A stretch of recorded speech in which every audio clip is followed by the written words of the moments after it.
भारत माता की, भारत माता की।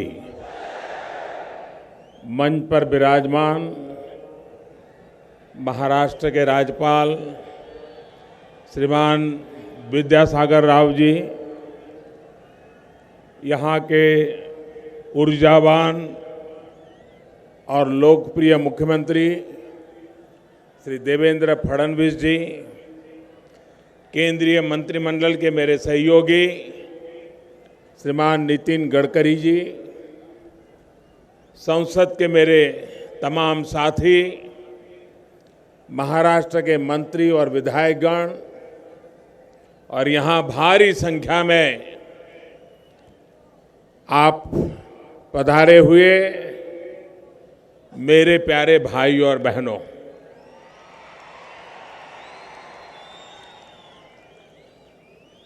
लाखों वारकऱ्यांचे आराध्य दैवत असलेले श्री विठ्ठल रुक्मिणी सोलापूरचे ग्रामदैवत श्री सिद्धेश्वर, अक्कलकोटचे श्री स्वामी समर्थ आणि मंगलवेढाचे संत दामाजी पंत यांना मी साष्टांग नमस्कार करतो। हुतात्मा श्री मल्लप्पा धनशेट्टी, कुर्बान हुसेन, जगन्नाथ शिंदे आणि किसन सारडा यांच्या असीम देशभक्तीला मी सलाम करतो। डॉक्टर द्वारकानाथ कोसनीस यांच्या या सोलापूर भूमीत आपण सर्वजण एवढ्या मोठ्या संख्येने मला आशीर्वाद देण्यासाठी जमला आहात, त्याबद्दल आपणास मी अभिवादन करतो।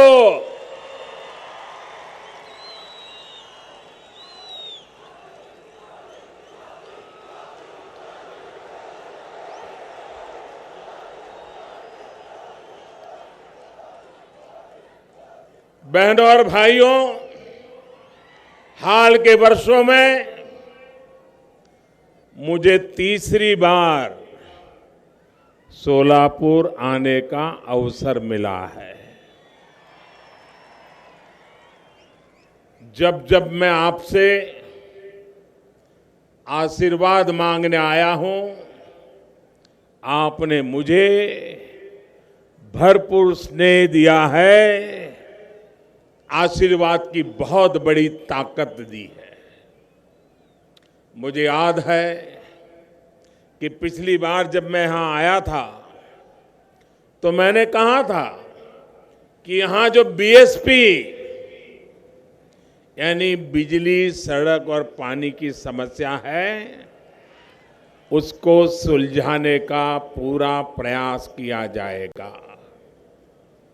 मुझे खुशी है कि इस दिशा में अनेक प्रयास किए गए हैं। प्रधानमंत्री ग्रामीण सड़क योजना हो या नेशनल हाईवे हो या फिर सौभाग्य योजना के तहत हर घर तक बिजली पहुंचाने का काम हो, यहां सभी पर तेज गति से काम हो रहा है। मैं फडणवीस जी की सरकार को बधाई देता हूं कि वो हर घर को बिजली देने के लिए बहुत गंभीरता से काम कर रही है। भाइयों और बहनों, आज इसी काम को और विस्तार देने के लिए फिर एक बार आपके बीच आया हूं। थोड़ी देर पहले स्मार्ट सिटी, गरीबों के घर, सड़क और पानी से जुड़ी हजारों करोड़ रुपए की परियोजनाओं का लोकार्पण और शिलान्यास किया गया है। मैं आपको ये भी जानकारी देना चाहता हूं कि सरकार ने लगभग 1,000 करोड़ रुपए की लागत से बनने वाली Solapur Osmanabad via Tuljapur rail line को मंजूरी दे दी है।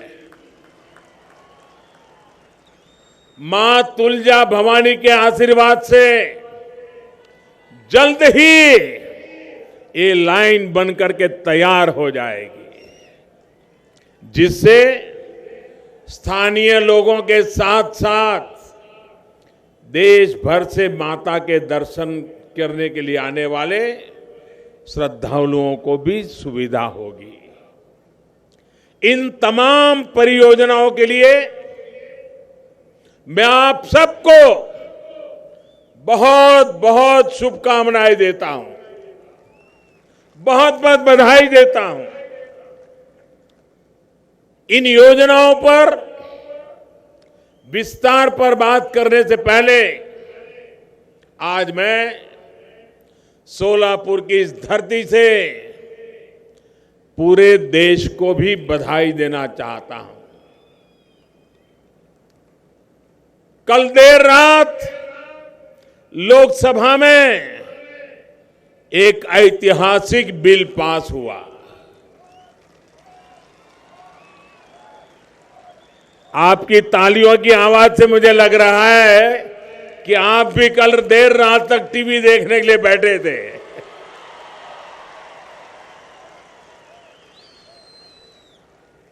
सामान्य वर्ग के गरीबों को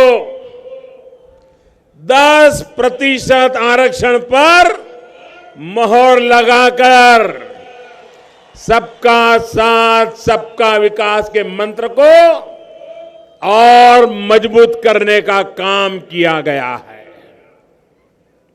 हर वर्ग को आगे बढ़ने का अवसर मिले, अन्याय की भावना खत्म हो, गरीब भले ही वो किसी भी क्षेत्र का हो, उसे विकास का पूरा लाभ मिले, अवसरों में प्राथमिकता मिले। इस संकल्प के साथ भारतीय जनता पार्टी आपके उज्जवल भविष्य के लिए समर्पित है। भाइयों और बहनों, कितने झूठ फैलाए जाते हैं, कैसे लोगों को गुमराह किया जाता है। कल के पार्लियामेंट के हमारे एक निर्णय से, और मैं आशा करता हूं जैसे बहुत ही तंदुरुस्त वातावरण में कल लोकसभा में चर्चा हुई, देर रात तक चर्चा हुई और करीब करीब सर्वसहमति से, कुछ लोग रहे जिन्होंने विरोध किया, लेकिन उसके बावजूद भी संविधान के लिए एक महत्वपूर्ण निर्णय कल लोकसभा ने किया। मैं आशा करता हूं आज राज्यसभा में विशेष रूप से एक दिन के लिए राज्यसभा का समय बढ़ाया गया है। राज्यसभा में भी हमारे जितने जनप्रतिनिधि बैठे हैं वे भी इन जन भावनाओं का आदर करते हुए समाज की एकता और अखंडता को बल देने के लिए, सामाजिक न्याय की प्रक्रिया को आगे बढ़ाने के लिए अवश्य सकारात्मक चर्चा भी करेंगे और कल की तरह ही सुखद निर्णय भी तुरंत हो जाएगा, ऐसी मैं आशा करता हूं। भाइयों बहनों, हमारे देश में ऐसा झूठ फैलाया जाता था और कुछ लोग आरक्षण के नाम पर दलितों को जो मिला है उसमें से कुछ निकालना चाहते थे, आदिवासियों को मिला है उसमें से कुछ निकालना चाहते थे, ओबीसी को जो मिला है उसमें से कुछ निकालना चाहते थे और वोट बैंक की माइनॉरिटी की राजनीति करने पर तुले हुए थे। हमने जो दलितों को मिलता है उसमें से कोई कुछ नहीं ले सकता है, जो आदिवासियों को मिलता है उसमें से कोई कुछ नहीं ले सकता है, जो ओबीसी को मिलता है उसमें से कोई कुछ नहीं ले सकता है। ये अतिरिक्त 10% दे करके हम सबको न्याय देने की दिशा में काम किया और इसलिए हम इसका ले लेंगे उसका ले लेंगे, ये झूठ फैलाने वालों को कल दिल्ली में पार्लियामेंट ने ऐसा करारा जवाब दिया है, ऐसा उनके मुंह पर चोट मारी है कि अब झूठ फैलाने की उनकी ताकत नहीं बचेगी।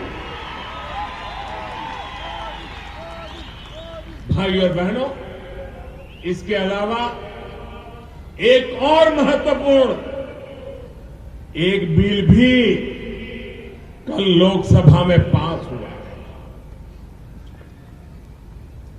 ये बिल भी भारत मां में आस्था रखने वाले हर व्यक्ति के लिए बहुत ही महत्वपूर्ण है। सिटीजनशिप अमेंडमेंट बिल के लोकसभा में पास होने के बाद पाकिस्तान, बांग्लादेश और अफगानिस्तान से आए हुए मां भारती के बेटे बेटियों को, भारत मां की जय बोलने वालों को, वंदे मातरम बोलने वालों को, इस देश की मिट्टी को प्यार करने वालों को भारत की नागरिकता का रास्ता साफ हो गया है। इतिहास के तमाम उतार चढ़ाव देखने के बाद, तमाम अत्याचार सहने के बाद हमारे ये भाई बहन भारत मां के आंचल में जगह चाहते थे। उन्हें संरक्षण ये देना हर भारतीय का, भारत का दायित्व है और इस जिम्मेदारी को पूरा करने का काम भी भारतीय जनता पार्टी की दिल्ली की सरकार ने किया। साथियों, आजादी के बाद से दशकों में हर सरकार अपने अपने हिसाब से काम करती रही है, लेकिन जब भाजपा के नेतृत्व में यही कार्य होता है तो जमीन और जनता तक उसका असर पहुंचता है। भाइयों बहनों, कल जब ये कानून पारित हुआ है, संसद में लोकसभा ने अपना काम कर दिया है, मैं आशा करता हूं आज राज्यसभा भी हमारे देश को प्यार करने वाले लोगों के लिए अवश्य में आज भी राज्यसभा में इसको पारित करके लाखों लाखों परिवारों की जिंदगी बचाने का काम करेंगे। भाइयों बहनों, मैं विशेष रूप से आसाम के भाइयों बहनों को, नॉर्थ ईस्ट के भाइयों बहनों को विश्वास दिलाना चाहता हूं कि कल के इस निर्णय से असम हो, नॉर्थ ईस्ट हो, वहां के युवा हो, उनके अधिकारों को रत्ती भर भी आंच नहीं आने दूंगा। उनके अवसरों में कोई रुकावट पैदा नहीं होने दूंगा, ये मैं उनको विश्वास दिलाना चाहता हूं। भाई और बहनों, पहले की तुलना में जो बड़ा अंतर आया है वो नीयत का है। सही नीयत के साथ आवश्यक नीति के निर्माण का है। टुकड़ों में सोचने के बजाय समग्रता और संपूर्णता के साथ फैसले लेने का है। राष्ट्रहित और जनहित में कड़े और बड़े फैसले लेने का है। राजनीतिक इच्छा शक्ति का है। सबका साथ, सबका विकास हमारी सरकार की संस्कृति है, हमारे संस्कार है और यही हमारा सरोकार भी है, हमारी परंपरा भी है। गांव गरीब से लेकर शहरों तक इसी संस्कार के साथ नए भारत की नई व्यवस्थाओं का निर्माण करने का बीड़ा भाजपा सरकार ने उठाया है। जिस स्तर पर और जिस गति से काम हो रहा है, उससे सामान्य जीवन को आसान बनाने में भी तेजी आई है। साथियों, इंफ्रास्ट्रक्चर का उदाहरण ले लीजिए। सोलापुर से उस्मानाबाद तक का यह नेशनल हाईवे 4 लेन का हो गया है और आज देश के लिए समर्पित भी हो गया है। करीब 1000 करोड़ रुपए के इस प्रोजेक्ट से हर वर्ग, हर संप्रदाय, हर क्षेत्र के लोगों को सुविधा होगी।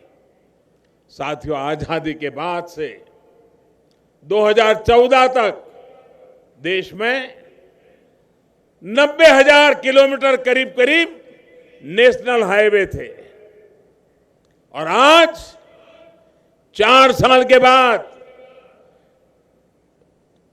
1,30,000 किलोमीटर से अधिक के हैं। बीते 4.5 वर्षों में ही करीब 40,000 किलोमीटर के नेशनल हाईवे जोड़े जा चुके हैं।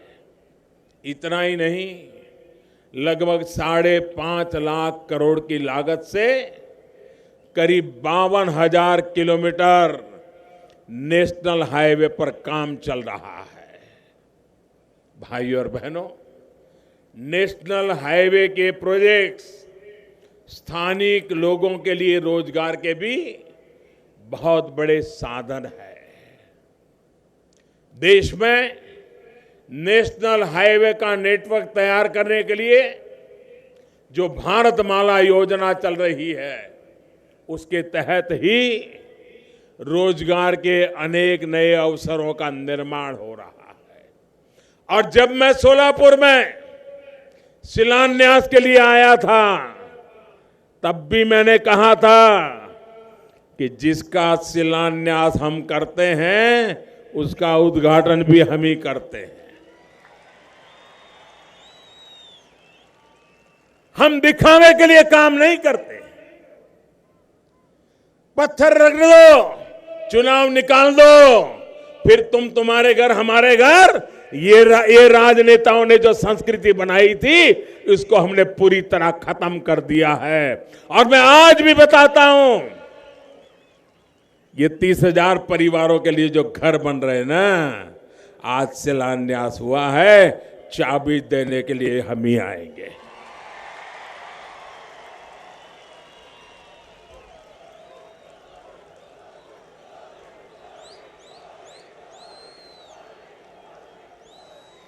सबसे बड़ा पुल हो, सबसे बड़ी सुरंग हो, सबसे बड़े एक्सप्रेस वे हो, सब कुछ इसी सरकार के कार्यकाल में या तो बन चुके हैं या फिर उन पर तेज गति से काम चल रहा है। भाइयों और बहनों, ये सबसे बड़े और सबसे लंबे हैं, सिर्फ इसलिए उसका महत्व है ऐसा नहीं है, बल्कि ये इसलिए भी अहम है क्योंकि ये वहां बने हैं जहां स्थितियां मुश्किल थी, जहां काम आसान नहीं था। भाइयों बहनों, ये काम क्यों नहीं होते थे? बातें होती थी, 40-50 साल पहले बातें हुई है, लेकिन वहां एकांत पार्लियामेंट की सीट होती थी, वोट नहीं पड़े थे, तो इनको लगता था कि वहां जाकर के क्या निकालेंगे। इसी के कारण देश का पूर्वी हिस्सा का बहुत जो विकास होना चाहिए था वो अटक गया। अगर पश्चिम भारत का जो विकास हुआ वैसा ही पूर्व भारत का हुआ होता तो आज देश कहां से कहां पहुंच गया होता। लेकिन भाइयों बहनों, वहां वोट ज्यादा नहीं है, एकांत दो सीट के लिए कौन खर्चा करे। ये वोट बैंक की राजनीति ने विकास में भी रोड़े अटकाने का पाप किया था। हमने उसमें से बाहर निकल के वहां वोट हो या ना हो, भाजपा के लिए अवसर हो या ना हो, जनसंख्या कम हो या अधिक हो, देश की भलाई के लिए जो करना चाहिए वो करने में हम कभी रुकते नहीं हैं। साथियों, यही स्थिति रेलवे और एयरवे को लेकर गए हैं।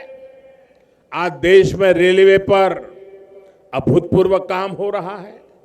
पहले की अपेक्षा 2 गुना गति से रेल लाइनों का निर्माण और चौड़ीकरण हो रहा है, तेज गति से बिजलीकरण हो रहा है। वहीं आज हवाई यात्रा सिर्फ साधन संपन्न लोगों के लिए ही सीमित नहीं रही है, बल्कि इसको हमने आम नागरिक तक पहुंचाने का प्रयास किया है। हवाई चप्पल पहनने वाले को हवाई यात्रा का आनंद लेने के लिए उड़ान जैसी महत्वाकांक्षी योजना चल रही है। देश के टियर 2, टियर 3 शहरों में एयरपोर्ट और हेलीपैड बनाए जा रहे हैं। इसमें महाराष्ट्र के भी 4 एयरपोर्ट हैं। आने वाले समय में सोलापुर से भी उड़ान की योजना के तहत फ्लाइट उड़े, इसके लिए भी कोशिश की जा रही है। साथियों, जब कनेक्टिविटी अच्छी होती है तो गांव और शहर दोनों की आर्थिक और सामाजिक गतिविधियों में सुधार आता है। हमारे शहर तो आर्थिक गतिविधियों के, रोजगार के बड़े सेंटर हैं। सोलापुर सहित देश के अनेक शहरों का विकास दशकों की एक निरंतर प्रक्रिया से हुआ है। लेकिन ये भी सच है कि जो विकास हुआ है वो योजनाबद्ध तरीके से होता तो आज हम कहां से कहां पहुंच जाते हैं, लेकिन नहीं हुआ। देश के बहुत ही कम ऐसे शहर हैं जहां प्लानिंग के साथ एक संपूर्ण व्यवस्था का निर्माण किया गया और परिणाम यह हुआ कि बढ़ती आबादी के साथ शहरों का इंफ्रास्ट्रक्चर विकसित नहीं हो पाया। सड़कें और गलियां तंग रही, सीवेज की लाइनें लीक होती रही। कोई आवाज उठाता था तो हल्का फुल्का काम करके बात टाल दी जाती थी। भाइयों और बहनों, हमारी सरकार ने इन अस्थायी प्रबंधों के बजाय स्थायी समाधान का रास्ता चुना है। इसी सोच के तहत देश के 100 शहरों को स्मार्ट बनाने का एक मिशन चल रहा है, जिसमें ये हमारा सोलापुर भी है। इन शहरों में रहने वाले लोगों की राय से राज्य सरकार के साथ मिलकर जन भागीदारी की एक व्यापक मुहिम के बाद अपने शहरों को आधुनिक सुविधाओं से युक्त करने का बीड़ा हमने उठाया है। हमारे इन प्रयासों की चर्चा अब दुनिया में है। हाल में एक अंतर्राष्ट्रीय एजेंसी की रिपोर्ट में ये बताया गया कि आने वाले दशकों में दुनिया में सबसे तेजी से विकसित होने वाले 10 शहरों में सभी 10 शहर भारत के होंगे।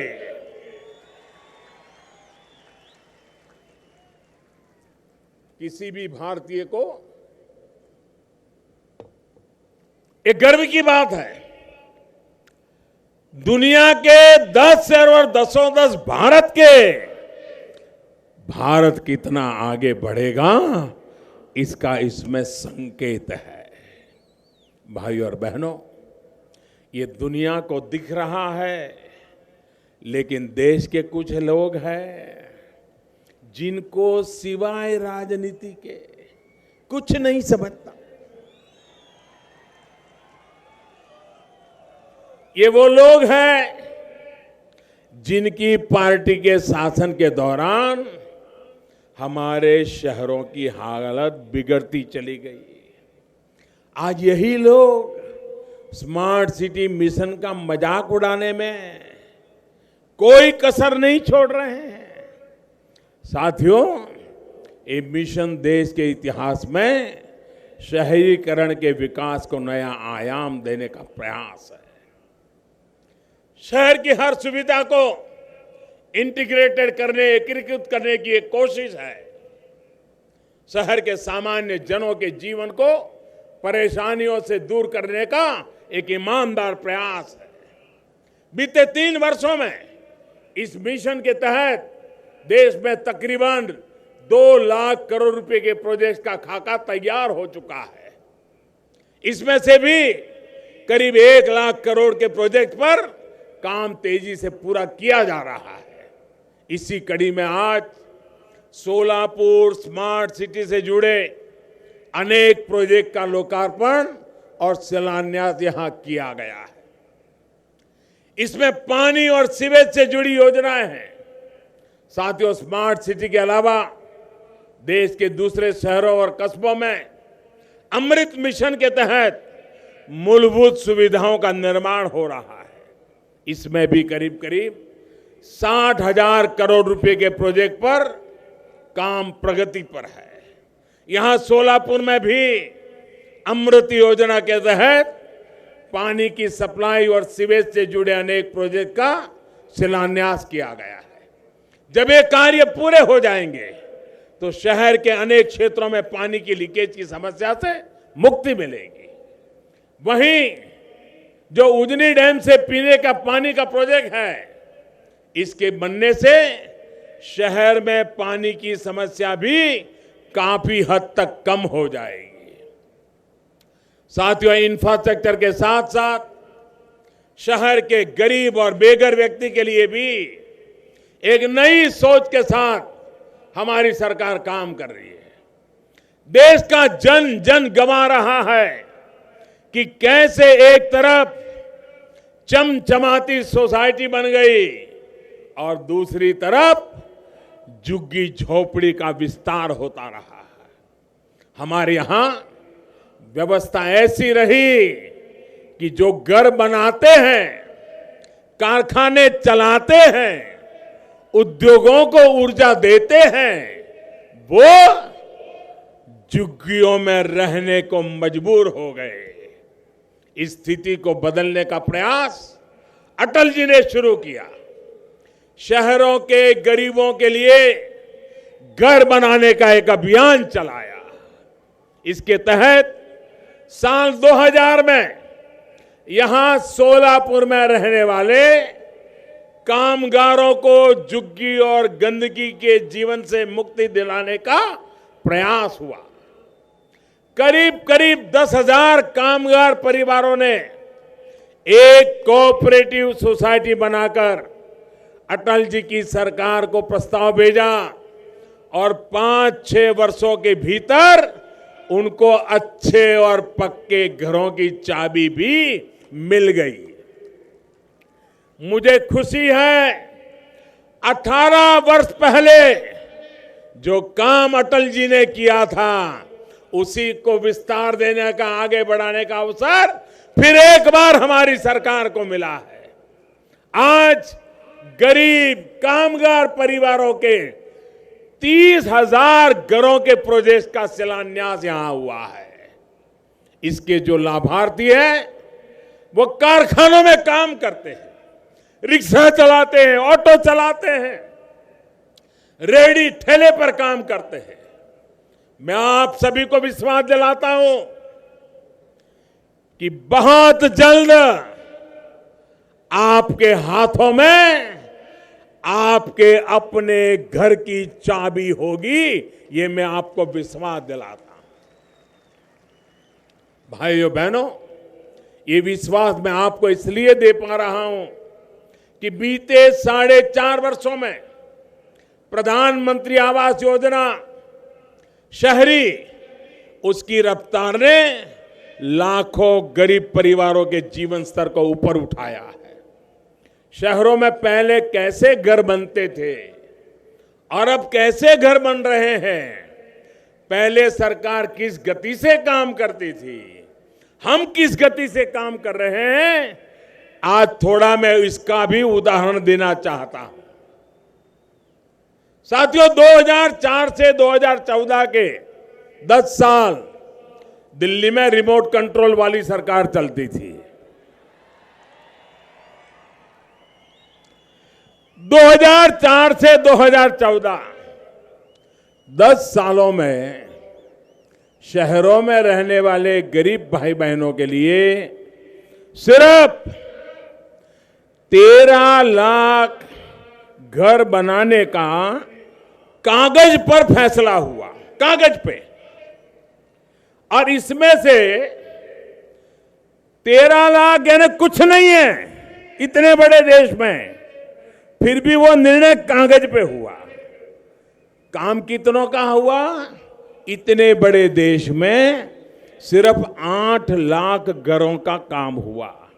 10 साल में 8 लाख, यानी 1 साल में 80,000।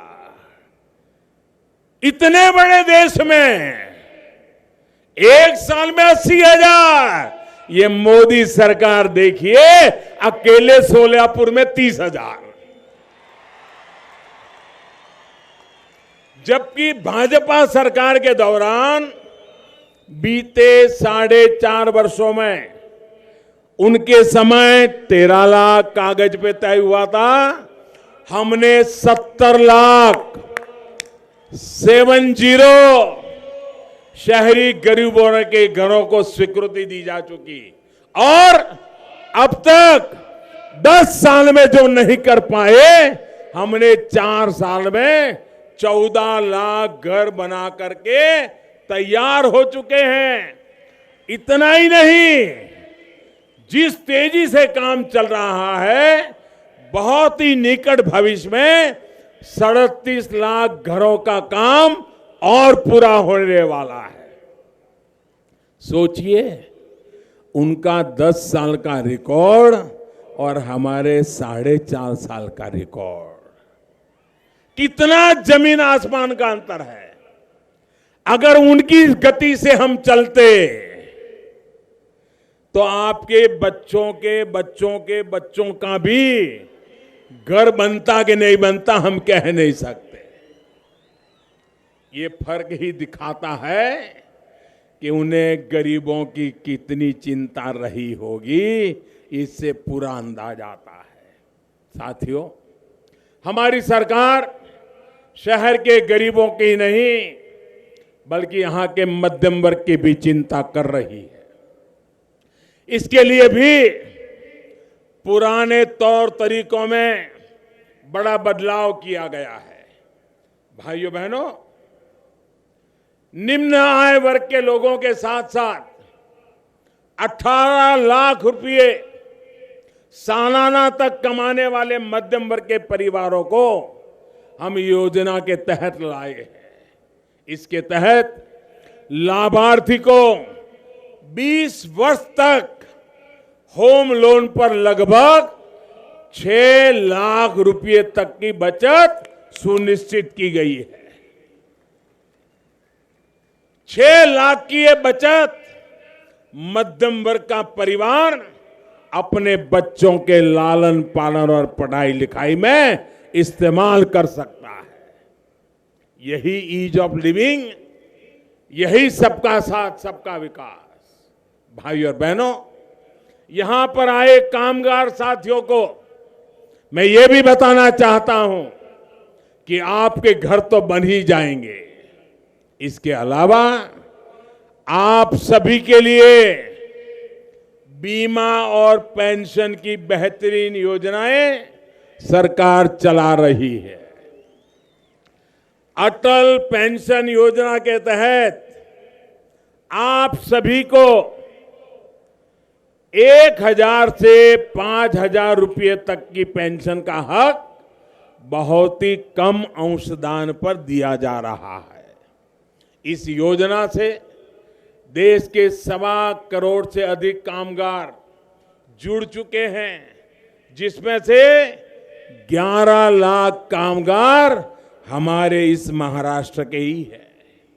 इसके अलावा प्रधानमंत्री जीवन ज्योति योजना 90 पैसे प्रतिदिन, 90 पैसे, 1 रुपया भी नहीं।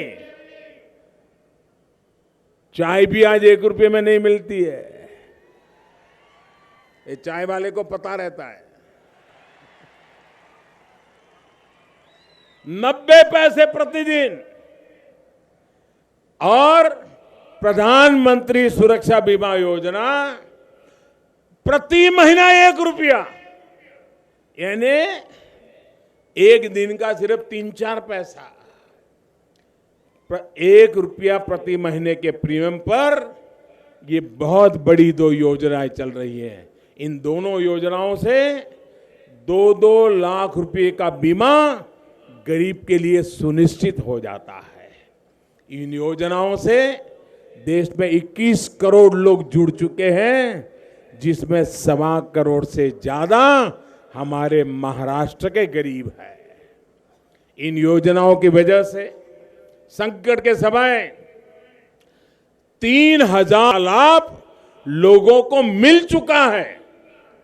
2-2 लाख के हिसाब से जिनके परिवार में संकट आया, उनको पैसे मिले और इतने कम समय में 3,000 करोड़ रुपया इन परिवारों के पास पहुंच चुके, मुसीबत के समय पहुंच चुके।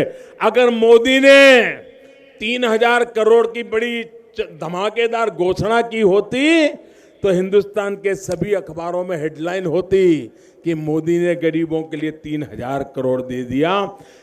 बिना बोले, बिना हेडलाइन छपे, बिना ढोल पीटे गरीबों के घर में 3,000 करोड़ रुपया पहुंच गया, उसके खाते में पहुंच गया। आज मुश्किलें हल होती हैं, परेशानियों में सरकार काम आती है, तबियत सही विकास होता है और नीयत साफ होने का यही तो जीता जागता सबूत होता है। साथियों, आपकी सरकार ये सभी काम कर पा रही है तो इसके पीछे एक बड़ा कारण है। आपको मालूम है ये सब कैसे हो रहा है? आप बताएंगे? ये सारा इतना पैसा हम खर्च कर रहे हैं, इतनी योजनाएं चला रहे हैं, पहला की तुलना में ये कैसे हो रहा है भाई? क्या कारण है? बता पाएंगे आप? मोदी नहीं, ये इसलिए हो रहा है कि पहले मलाई बिचौलिए खाते थे, आज वो सारा बंद हो गया है। चोरी लूट की दुकानों को ताले लग गए हैं, गरीब के हक का गरीब को मिल रहा है और इसलिए पाई पाई का सदुपयोग हो रहा है। ये सबसे बड़ा कारण है कि बिचौलिए गए कमीशन खोरों के खिलाफ एक व्यापक सफाई अभियान चलाया है।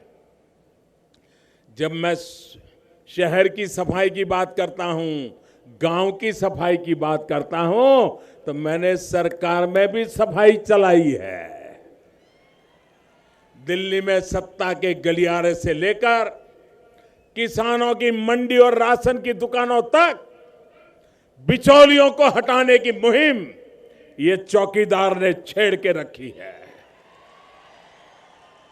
और इसी का परिणाम है कि जो सत्ता को अपना जन्मसिद्ध अधिकार समझते थे। पीढ़ी दर पीढ़ी राज परंपरा की तरह ये कुर्सी उन्हीं के खाते लिखी गई थी, यही वो समझ बैठे थे। ऐसे बड़े बड़े दिग्गज भी आज कानून के कटघरे में खड़े दिखते हैं भाइयों। टैक्स चोरी से लेकर रक्षा सौदों में रिश्वतखोरी के जवाब आज उनको देने पड़ रहे हैं। पसीना छूट रहा है, आपने देखा है, आंखें फटी फटी रह जाती है। भाई और बहनों, पहले की सरकार ने बिचौलियों के जिस कल्चर को सिस्टम का हिस्सा बना दिया था, उन्होंने गरीबों का हक तो छीना ही था, देश की सुरक्षा के साथ भी बहुत बड़ा खिलवाड़ किया। मैं कल अखबारों में देख रहा था कि हेलीकॉप्टर घोटाले के जिस बिचौलियों को सरकार खोज रही है, उन बिचौलियों में से एक को विदेश से उठा करके लाया गया है। अभी जेल में बंद है। उसने एक चौंकाने वाला खुलासा किया है। मीडिया रिपोर्ट्स के मुताबिक वो सिर्फ हेलीकॉप्टर वाली डील में ही शामिल नहीं था, बल्कि पहले की सरकार के समय लड़ाकू विमानों का जो सौदा जा होता था, उसमें भी उसकी भूमिका थी। मीडिया वाले कह रहे हैं कि ये मिशेल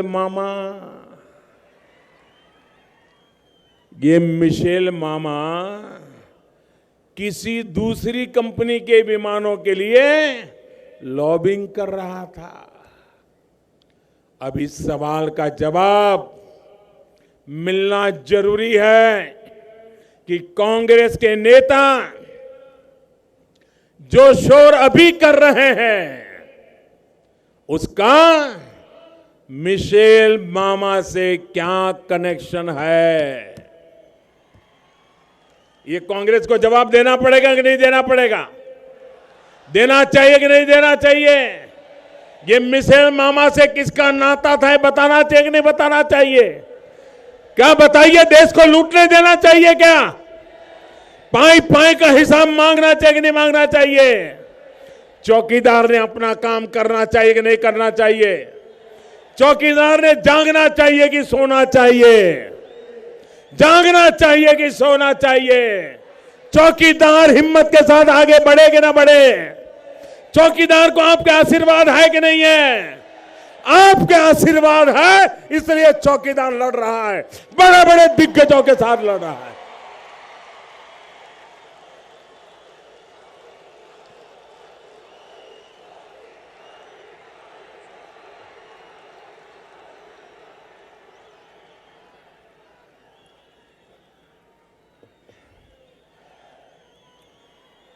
कहीं मिशेल मामा की सौदेबाजी से ही तो उस समय का दिल रुक नहीं गई थी।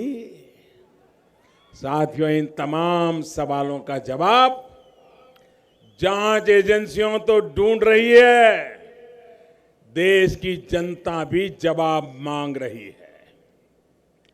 बिचौलियों के जो भी हमदर्द है, उनको देश की सुरक्षा से किए गए खिलवाड़ का जवाब देना होगा। कमीशन खोरों के सारे दोस्त इकट्ठा होकर चौकीदार को डराने के सपने देख रहे हैं, लेकिन मोदी है दूसरी मिट्टी का बना हुआ है।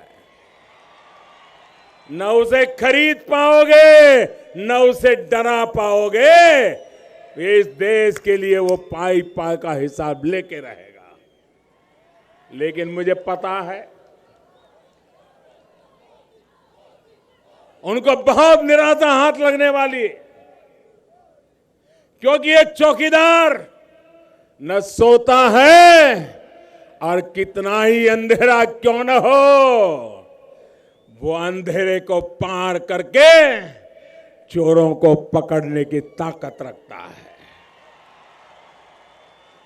भाई और बहनों, चौकीदार को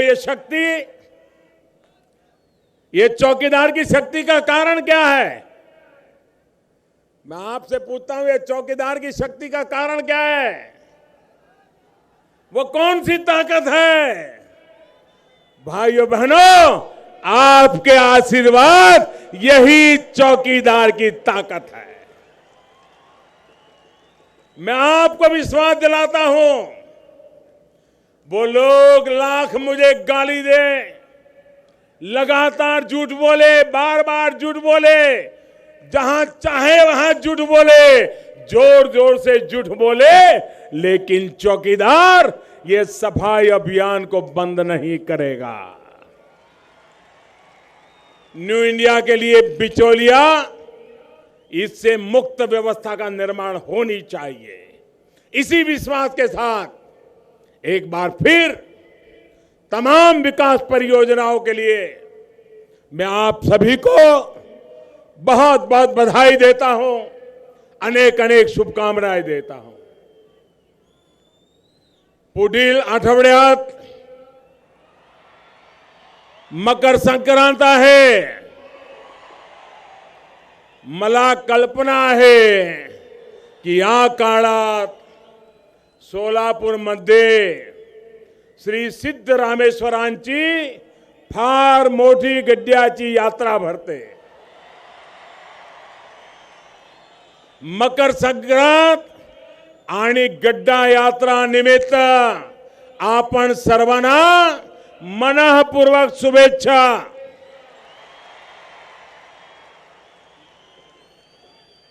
आणि आज वेळ आहे, तिळगुळ द्या, गोड गोड बोला। ಎಲ್ಲರಿಗೂ ಮಕರ ಸಂಕ್ರಾಂತಿ ಮತ್ತು ಗಡ್ಡ ಯಾತ್ರೆಯ ಹಾರ್ದಿಕ ಶುಭಾಶಯಗಳು। ಎಲ್ಲೂ ಬೆಲ್ಲ ತಿನ್ನಿ, ಸಿಹಿ ಮಾತನಾಡಿ, ಬೋಲಾ ಬೋಲಾ ಏಕದಿ ಭಕ್ತಲಿಂಗ, ಬೋಲಾ ಬೋಲಾ ಏಕದಿ ಭಕ್ತಲಿಂಗ, हर बोला हर। श्री सिद्धरामेश्वर महाराज की जय। हर। बहुत बहुत धन्यवाद।